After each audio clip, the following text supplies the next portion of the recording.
check, check, check. Check, check, check. That's good.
Testing. Yep.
I'm getting heckled already.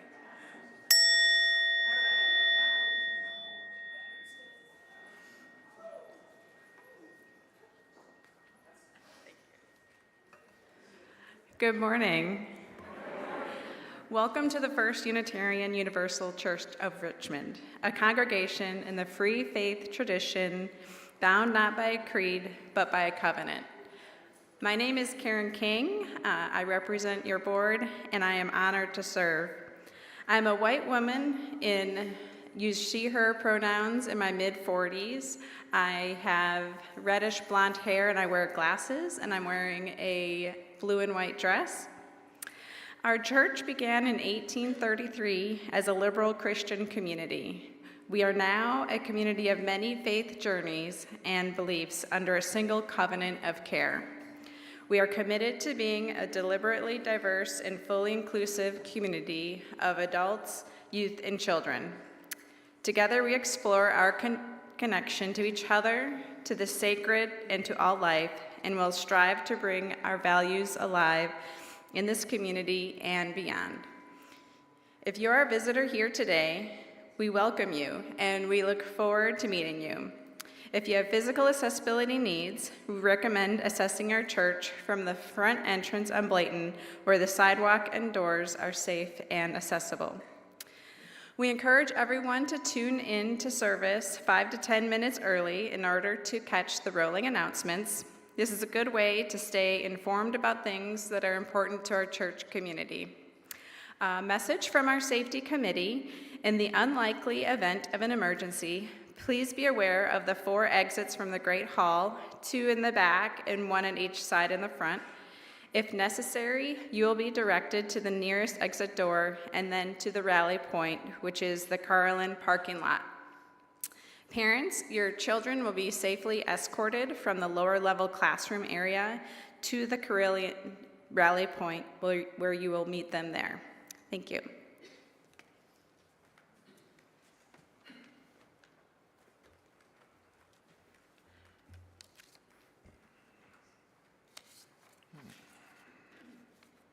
Good morning. I'm the Reverend Sherman Z. Logan, Jr., and I have the privilege of serving this congregation as senior minister. I'm a tall, brown-skinned black man, with a bald head, white beard, wearing glasses. I'm wearing a beige suit with a green and orange bow tie, a white shirt, and a blue and gold stole. I use he, his, him pronouns. Joining me on the chancel this morning are Reverend Tulou, Reverend Amy Russell, Linda Harrison, and Hyatt Main. Our worship director, Jamie Kirkpatrick, along with Barry Ramsey, Hyatt Main, and our hymn leader, Joanna Walker, will offer the ministry of music. And this morning, if you have anything you want or need to talk about, Ted Merriman from our lay pastoral care team will be available after worship in the small conference room. Now, it's our custom each Sunday morning to welcome newcomers by passing the mic, giving you a chance to introduce yourself and share where you're from. If there are any visitors with us this morning, and as you are comfortable, just raise your hand and Margaret will bring the mic to you. Are there any visitors?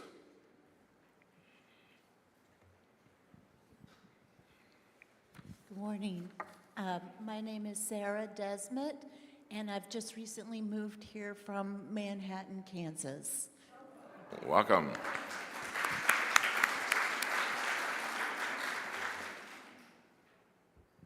Good morning. My name is Kat Rashid, and I'm here from Churchill. Welcome.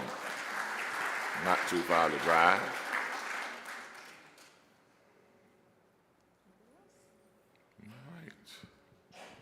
Thank you, Margaret. To all who are here today, thank you for being here, and we welcome you just as you are with open arms and open hearts.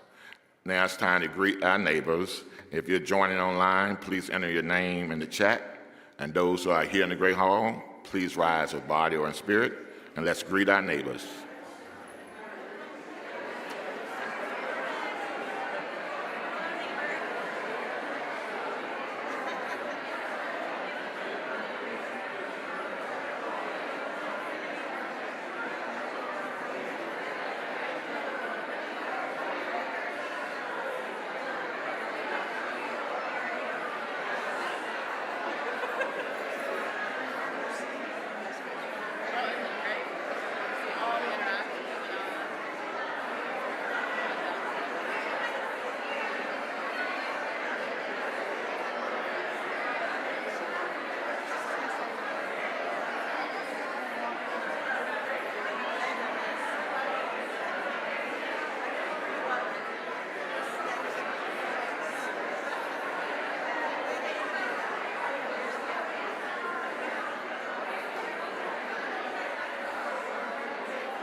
Good morning.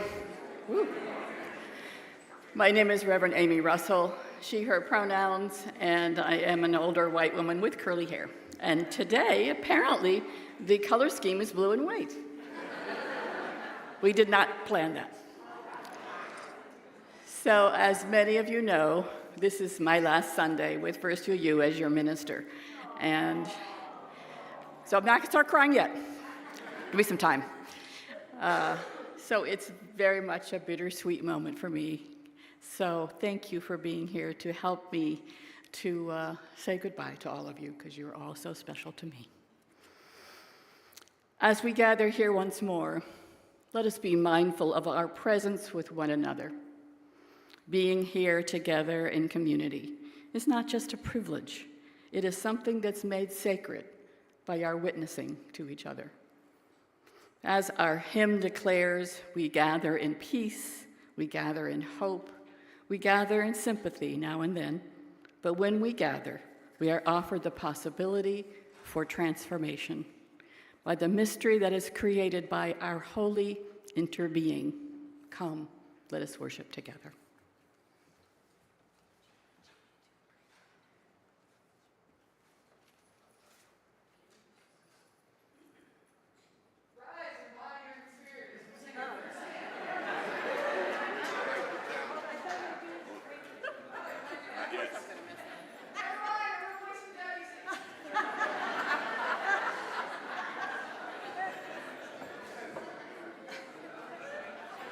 I'm allowed to make mistakes today.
Our chalice lighting today is by Peter Scott Lee. May the chalice be to us a symbol of the sharing of faith and hope, which may the flame remind us of the giving of lives and love upon the altar of service and truth in shared ministry. We light our chalice in honor of all those who serve in our ministry, including all of you. Please rise in body or spirit for our opening hymn, number 347, Gather the Spirit.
Ministry is that what we do together.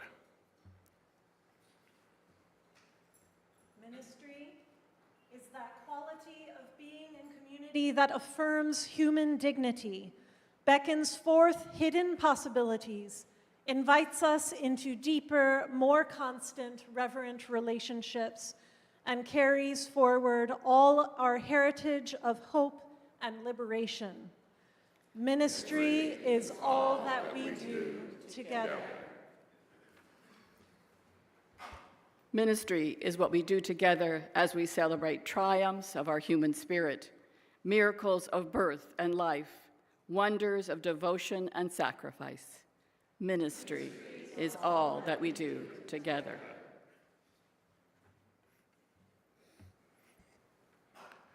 Ministry is what we do together with one another in terror and torment, in grief, misery, and pain, enabling us in the presence of death to say yes to life. Ministry is all we do together. We who minister speak and live the best we know with full knowledge that it is never quite enough, yet are reassured by lostness found, fragments reunited, wounds healed, and joy shared. Ministry is all that we do together.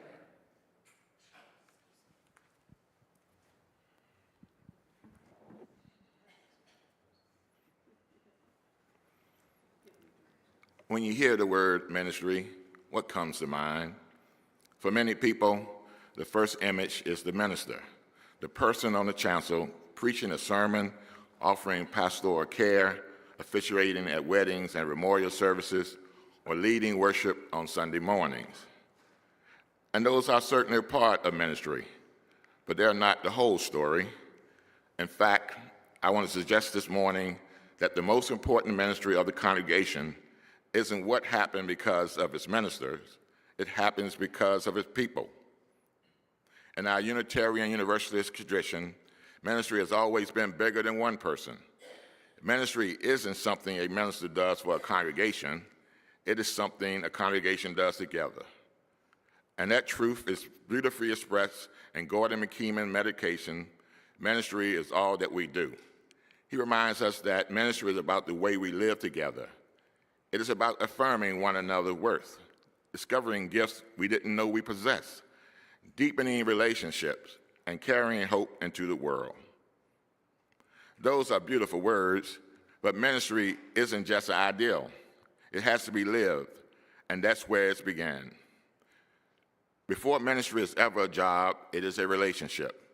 Every time we welcome someone new, listen deeply to a friend, encourage someone who is struggling, or creating a place where people can show up exactly as they are, we are doing ministry. But ministry doesn't stop there. A healthy congregation doesn't simply care for people, it also helps them grow. It sees gifts that people don't yet see in themselves and gently invite them to use those gifts in service to the community. That's why one of my favorite lines in the meditation that says, ministry beckons forth hidden possibility. Isn't exactly what a healthy congregation does. We invite someone to teach, to sing, to serve on committee, to lead a class, or to share their stories. Often their first response is that I don't think I could do that. But then something beautiful happened. A community believed in them before they believed in themselves, and that is ministry. And before long, they began helping someone else discover the gifts they didn't know they had. So as I reflect on that vision of ministry, a ministry that helped people discover gifts they didn't know they possessed, I can't help to think about the ministry we have here at First UU and the ministry team that have served alongside with one another.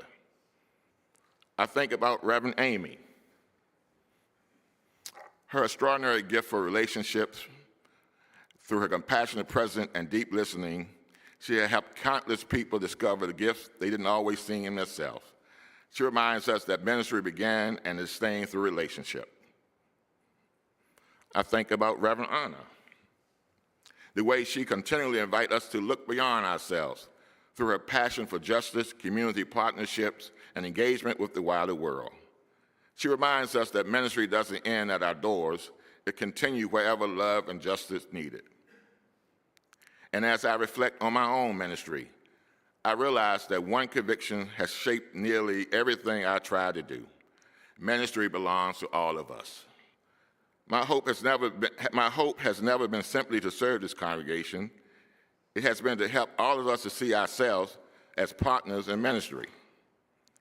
3 ministers, different gifts, different passion, different ways of serving. Yet together, we'll try to nurture a culture where ministry belongs to the whole congregation. Because the longer I serve, the more convinced that the real story of ministry at First UU is not the story of its ministers. It's the story of ordinary people quietly doing extraordinary things through acts of welcome, compassion, generosity, and love. And that's what makes this community what it is. Shared ministry isn't something we believe, it's something we practice. And the meditation reminds us that ministry is lived out in every season of life. So we celebrate together, we grieve together, and through it all, we walk beside one another. In those moments, ministry isn't about having the perfect words. It's about showing up with a listening ear, a handwritten note, a meal left on the doorstep, a hand to hold, and a quiet reminder that no one has to walk through life alone. And yet, even when we show up with the very best we have to offer, there are times when it feels like enough. And McKeeman acknowledged that reality with another powerful meditation. We who minister speak and live the best we know with full knowledge that it's never quite enough. How true that is. There's always more that could be done, more people to care for, more needs than any one person could ever meet. And that's exactly why shared ministry matters. None of us were ever meant to carry this work alone. The ministry of the congregation is woven together from 1,000 acts of love and service, some visible and many unseen. That's why ministry endures. Ministers retire, staff members come and go, leadership change, congregation grow and change. But ministry continues because it doesn't live in a minister. It lives in a people. It lives in the relationship we build, the values we embody, and the promises we made to one another. McKeeman ends his meditation with a vision of hope, lostness found, fragment reunited, wound healed, and joy shared. That's why ministry matters, not because it sustained an institution, but because it's transformed lives. Beloveds, ministry has never belonged to a few. It's always been a calling of many. That is the gift of shared ministry. That is the gift of this congregation. And that is why, now and always, ministry is what we do together.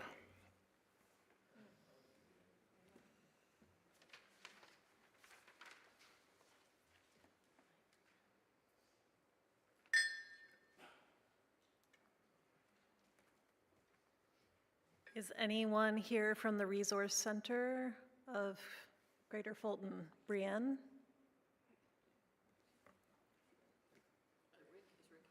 Rick?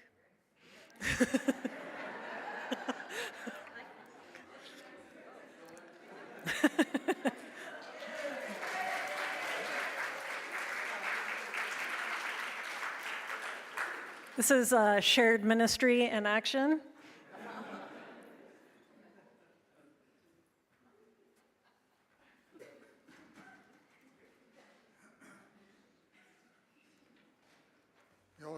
Y'all are crazy, or I'm a sucker. Okay, so the Share the Plate this month is the Neighborhood Resource Center of Greater Fulton. This is on Williamsburg Road, 23231 area code, was my post office when I moved here in 1990. It evolved into a community center that looks out for Fulton and Montrose, and a bit of East Richmond too. A whole lot of different programs go on there, and it has evolved over the years. Programs I've been involved with is just about everything. Big food pantry to now smaller food pantry, delivering bags and boxes. a little big out-of-school time program previously.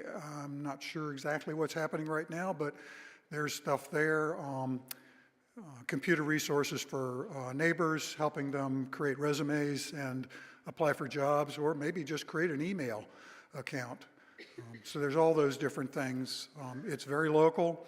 It works on root causes, and it's always spoken to me. I've been involved there for a long time. Okay.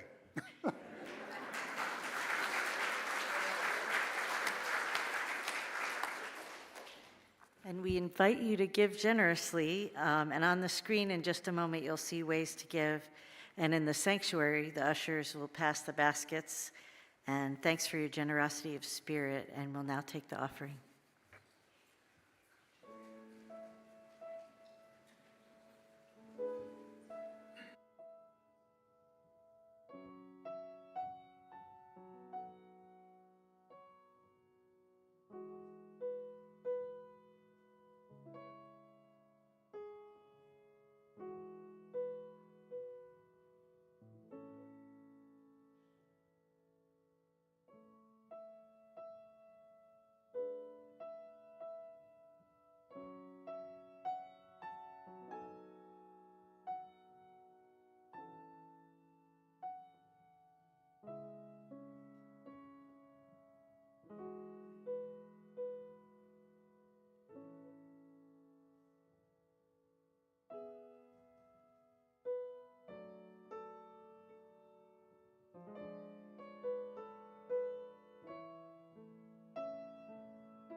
Good morning, everyone. My name is Linda Erickson.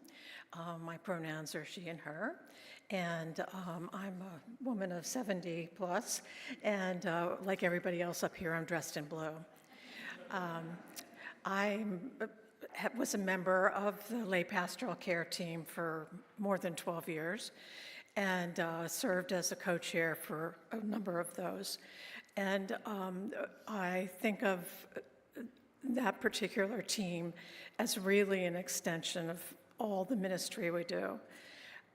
Whenever I would, we walked beside people who were going through difficult times, and often referred to us from one of the ministers, but not always. But whenever I would introduce myself and talk about the program, I would say that we were an extension of the minister. We would bring that caring, supportive vibe to someone, and we would also work with the minister if we had a question or a problem, like how to handle a certain thing. And also we would contact the minister to come and see our congregant if we felt that there was something more that needed to be done. So I still consider it an extension of the minister and providing that support that a minister can't do for all of us all the time. Thank you.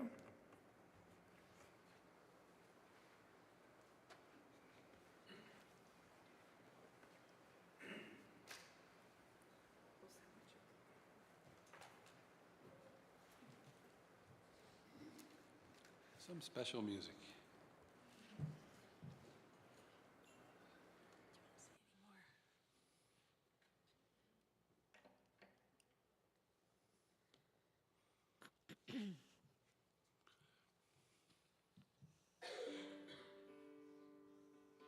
This is the day.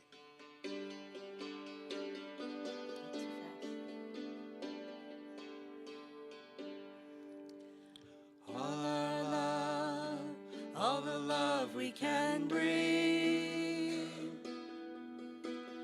all we have, all we are, everything. We share the love, that's how we know that it's real love. The love we share will make life good, and this is the day to begin. You can join us. This is the day to remember, remember the love and remember we're one. All our dreams, all the dreams we can dream. All we have, all we are, all we dream. We share our dreams, and that lets us create our world. Dreams we dream will make life good, and this is the day to begin.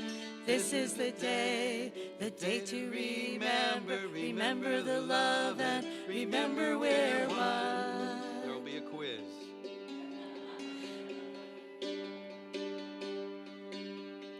All our sorrows, all the pain we can bear.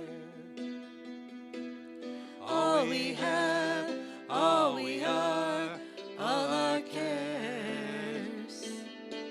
We share our sorrows, sharing them makes them easier to bear.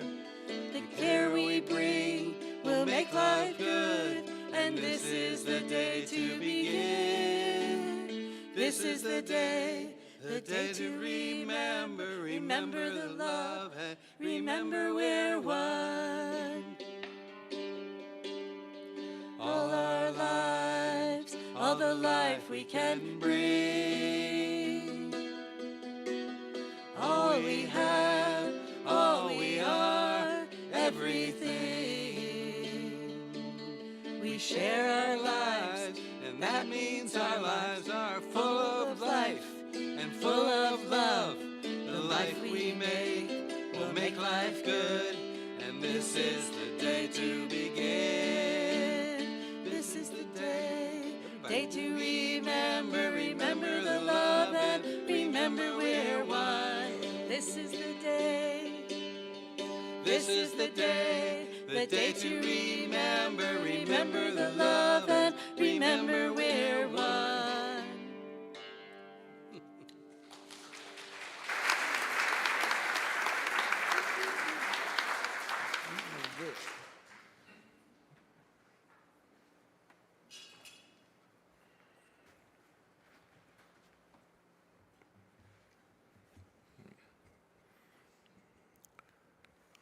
Let us enter into a time of reflection, meditation, and prayer.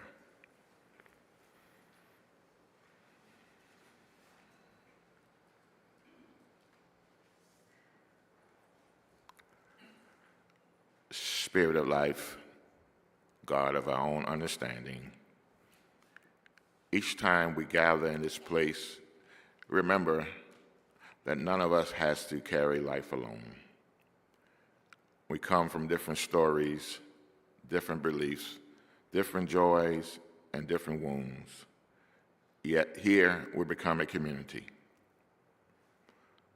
In a world that so often calls us to fear or division, we choose another way, the way of love, the way of curiosity, the way of covenant. Yet we know we don't always live into that calling.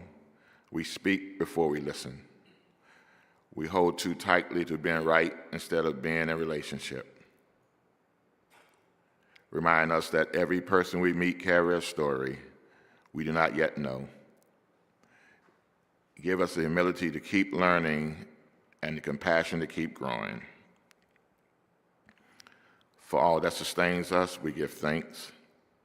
For those who have believed in us, for moments of unexpected joy, for beauty that renew our spirit, and for this beloved community that shows us what love looks like when it is lived.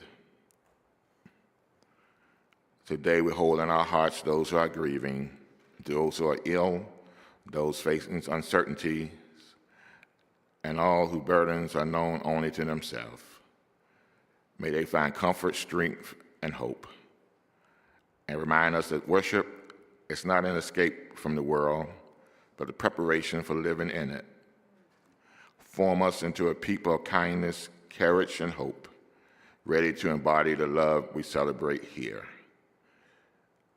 May this be so. Amen. Ashe.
I am Reverend Anna Tulou. I use she and they pronouns. I'm an assistant minister at this congregation, and today I am wearing white and blue. And yes, it was accidental, and it happens to be Reverend Amy's favorite color.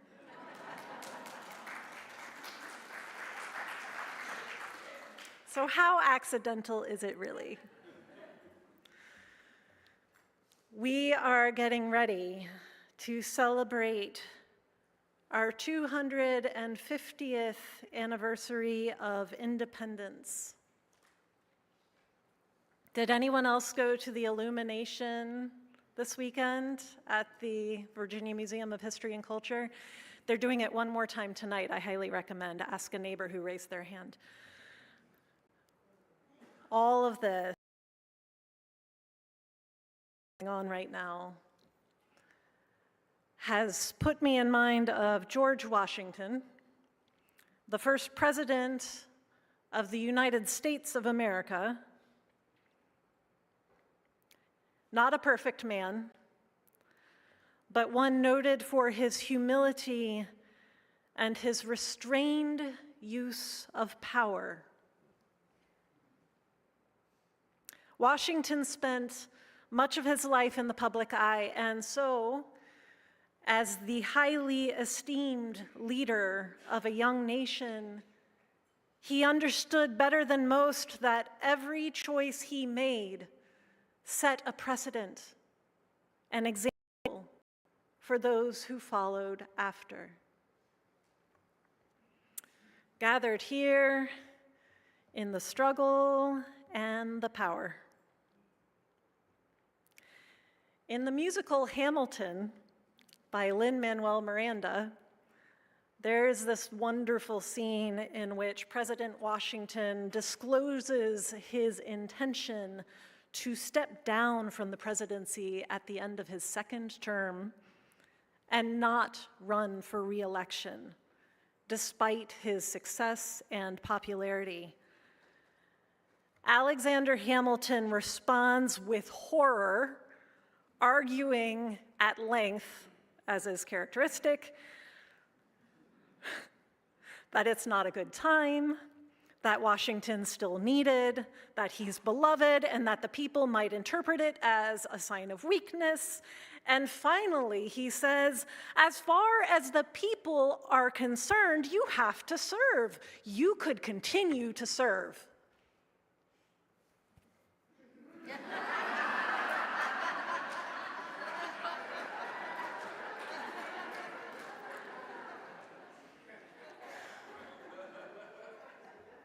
Just saying.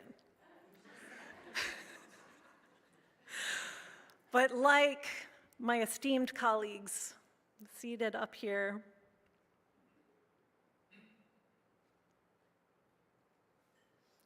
Washington had done his own discernment and knew that it was time, that the country needed to learn how to lead itself without him.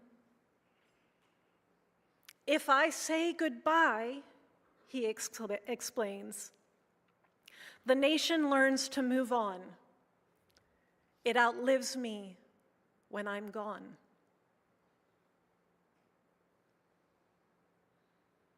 We've talked a lot about shared ministry. We've experimented and practiced and sometimes failed, and we continue to learn. I hope, I pray that we always continue to learn. But there's something that we haven't talked as much about, and that's how we leave. How we leave can also be an expression of shared ministry. I think George Washington understood this. In his farewell address, he said this of his own imminent retirement. I anticipate with pleasing expectation that retreat in which I promise myself to realize the sweet enjoyment of partaking in the midst of my fellow citizens the benign influence of good laws under a free government, the ever-favorite object of my heart, and the happy reward, as I trust, of our mutual cares, labors, and dangers.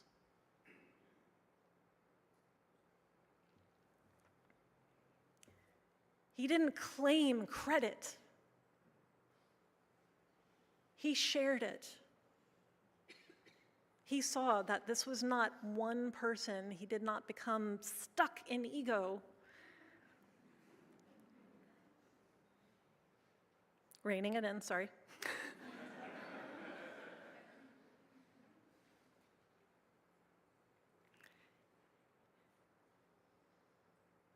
He saw that the labor and the care and the striving was shared, as were the risks and the benefits. Like our nation,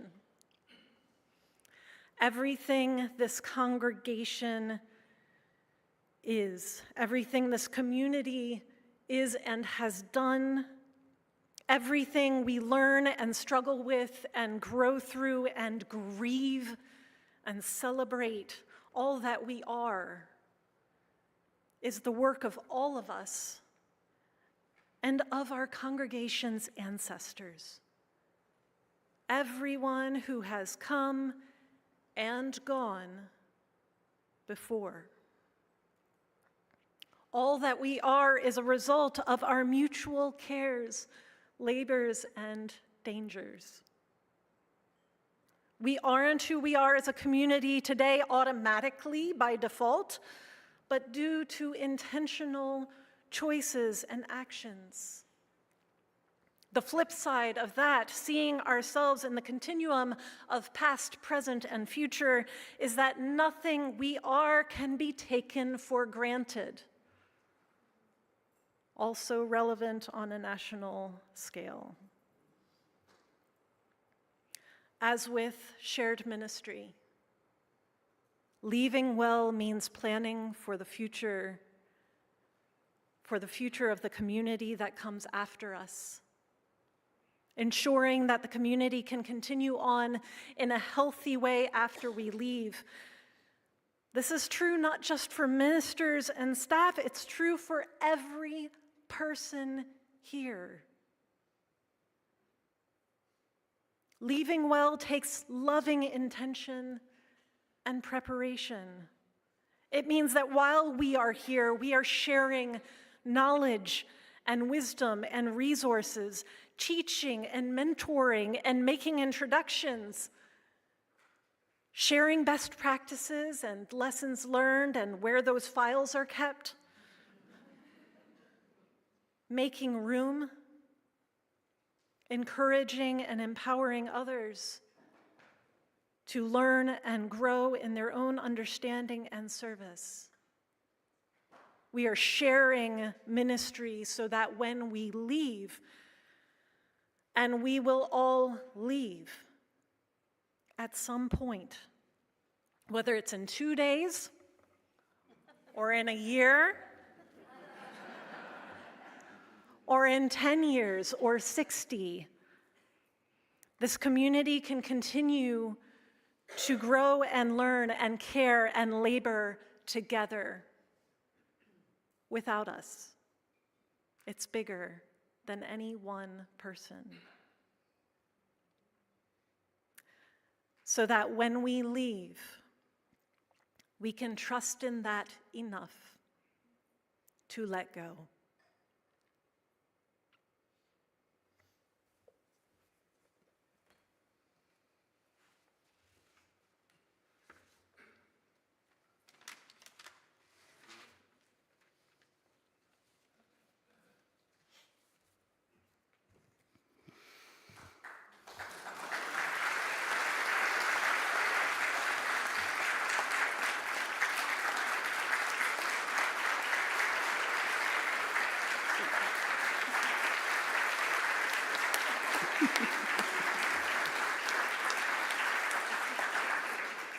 Thank you. Thank you very much. I have to get through this now. For the past 4 years, I have had the honor of serving as one of your assistant ministers. And I've learned once again the power of community and how important in how it transforms each one of us. Joining you as a member in 2021 and then joining as a staff in 2022, I felt the open arms of this congregation as we joined hands in shared grief over Reverend Jean's death. It was a difficult beginning, but I felt so welcomed, so cherished in that time because we were all grieving. And I was grieving as well. And since that time, the congregation has called Reverend Sherman a senior minister, and I have been amazed by how you have transformed into this idea of shared ministry. Shared ministry is a dance. It's a dance where we learn to take steps, some of us stepping up, some of us stepping back. So this reminds me, I was watching a documentary the other day about Paul Simon, one of my favorite musicians. And Paul Simon is deaf at 84. And this meant that he may not be able to tour on a concert anymore, and we would have lost his music. But he wanted to tour, he wanted to share his music, so he worked with his staff to figure out how he could do this. The problem was he couldn't hear the other musicians out of one ear. So they figured out that if the two guitarists sat on the right side, near his good ear, that he could keep the rhythm from them. And then the rest of the band, he travels with many musicians, the rest of the musicians sat further away and they reduced their volume. And in this way, he could keep up the rhythm of the song and he could sing in step with them. But what it meant was they had to learn a different dance. They had to learn a different way of being with him in order to create this beautiful sound of music. I think that is what we do here in shared ministry.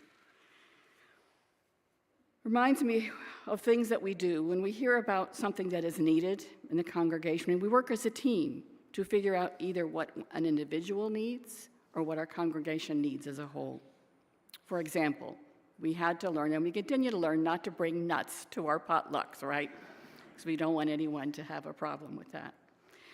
We learned about our own privilege from going to Living the Pledge workshop, where we learned that it's important to create equity and that we don't all start in the same place. We have been learning to share our pronouns, and we've been doing this so that everyone can feel comfortable sharing them, and it's not just one person sharing them. We do it because we recognize a greater need than just our own. And when we do that, we are creating beloved community. When we each learn something new and we try it out, we change not just the nature of the congregation, but we are transformed. This year marks the completion of 25 years of ministry for me. In each congregation that I served, I was transformed again and again. Each congregation taught me something new. In one congregation, they had experienced a great deal of conflict, and we learned how to use nonviolent communications, using I statements, and coming from a place of our own feelings. And we put together a right relations team, and in that, we all learned how to communicate better. In one congregation, we purchased land and built a sanctuary and learned that it wasn't the building that held us together. Another congregation did great outreach to refugees, learning how to be sensitive to cultural differences, but eventually learning that everyone has the same basic human needs. In my short time here with you, we have begun a transformation into shared ministry, allowing each unique individual to participate in their own way. We haven't always done it right, and we continue to have to pay attention to what individual needs are and to listen very closely. But I think that we've come a long way into standing up as a congregation where all of you are ministers. There's so many examples of shared ministry that I want to share that I've experienced over the past 4 years. Holding a vigil after the Dobbs decision when so many of us were grieving and needed to share our stories and to be heard. Preparing meals for Housing Families First and going there and sharing them with those families. Going down to the state assembly to tell our legislators what was important to us and to uphold the worth and dignity of every person who needed health care and voting rights and marriage equality. Standing in the middle of Monument Avenue with a large group of us on a No Kings rally, holding up signs, making a lot of noise, and even dancing. It was wonderful. Or sitting quietly with a family as they attend to a loved one who is nearing death and witnessing to their grief. And then later, bringing them a meal. All of you have contributed to that kind of thing when some of us are grieving, and I appreciate that so much. Being a part of memorial services for our cherished departed members and hearing stories about them that we never knew, learning new things that we wish we had known when they were around. And it gives us a fuller, greater picture of their lives. Sharing good food at a potluck, even when what shows up is mostly dessert. because it's not just the food that nourishes us. Kids like that, yes. And conducting Sunday services with others where a symphony of voices and viewpoints can be heard. Or sitting in meditation together, where in the shared silence we learn acceptance and the power of presence, of being. So every day, the threads of shared ministry are being woven together here. I feel such deep gratitude for all of you, for the kind of shared ministry that you do, what you offer this congregation. You have offered me so much love and support. And as I end this ministry, so many of you have shared with me your journey into retirement and given me sage advice. Number one was, don't sign up for everything right away. I'm trying to remember that. Transitions also mean changed relationships. As I have told many of you, I will be stepping away from the congregation for an interval of time, or maybe a year, maybe longer. And the reason for this break is that my time here, the reason for the break is that the time away is to allow for our relationship to change from my being your minister to my being your friend and your member in the congregation. Now, that doesn't mean you're not going to run into me in every No Kings rally, and maybe at Costco. And when we do, we can hug and say hello. But it means our relationship is changing. Thank you all for all of your contributions to create the possibility of deeply meaningful and potentially life-changing shared ministry. I look forward to coming back and being involved in this community as a member and sharing all of our gifts together. Thank you.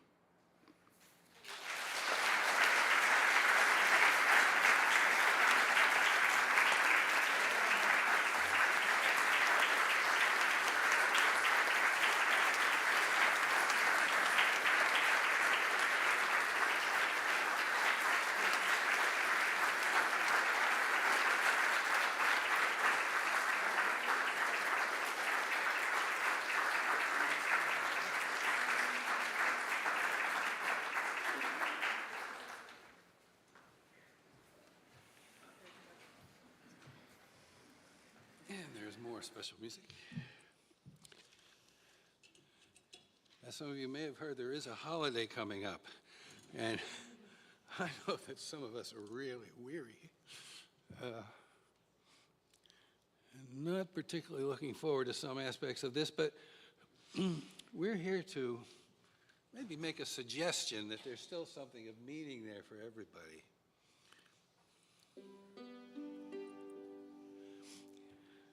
This is New Banner.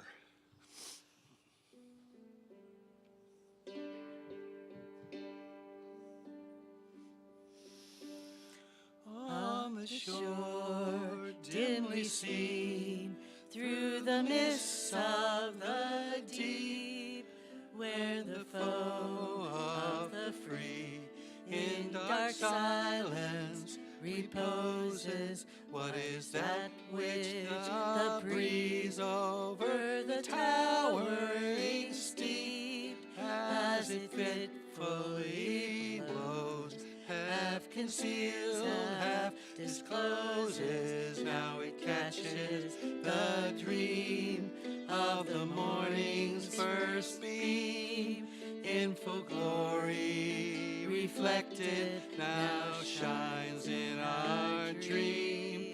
It's the banner of freedom, so proudly to wave over the land of the free and the home of the brave.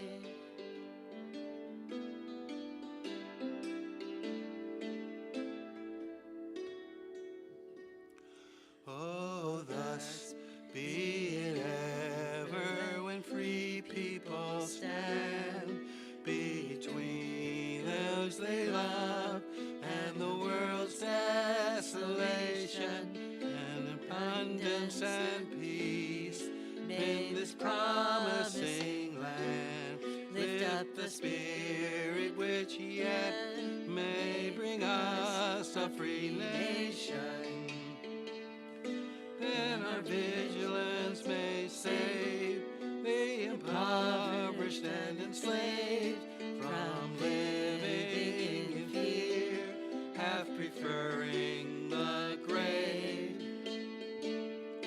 And the banner of freedom in triumph shall wave over a land of the free and a home of the brave.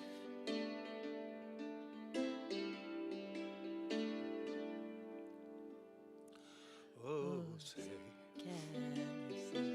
It's okay. dawn's early light, what so proudly we hailed, At the twilight's last gleaming when the sign of some light through the perilous night.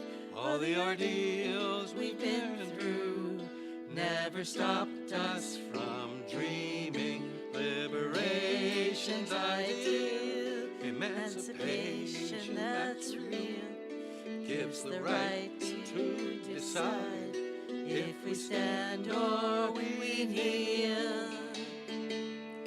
Then we'll see that our banner of freedom may wave over a land that's truly free and the home of the truly brave.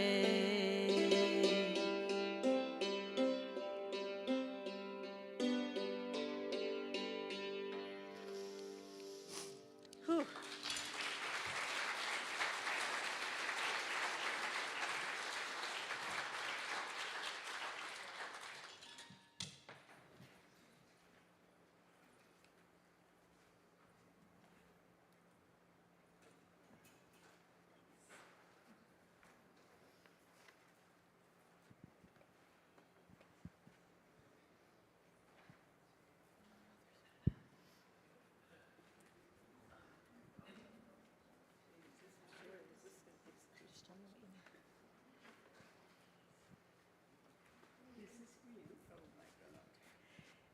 This is a present that the quilters have made for Reverend Amy.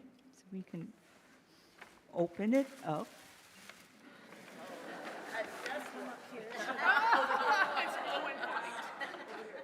Oh, my God. Oh, my God. Oh, beautiful. Thank you so much. Somewhere you can see it. Oh.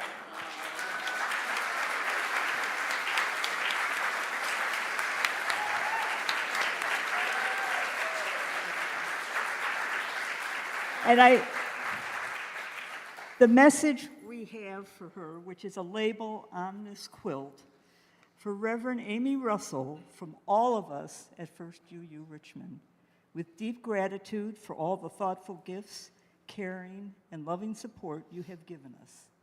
Made with love by First UU Quilters, June 2026.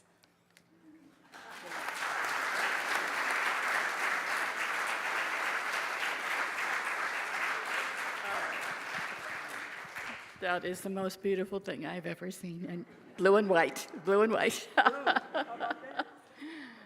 you so much. Oh, you're welcome. A lot of people worked on that. I will use it with love as it was made. And Sarah.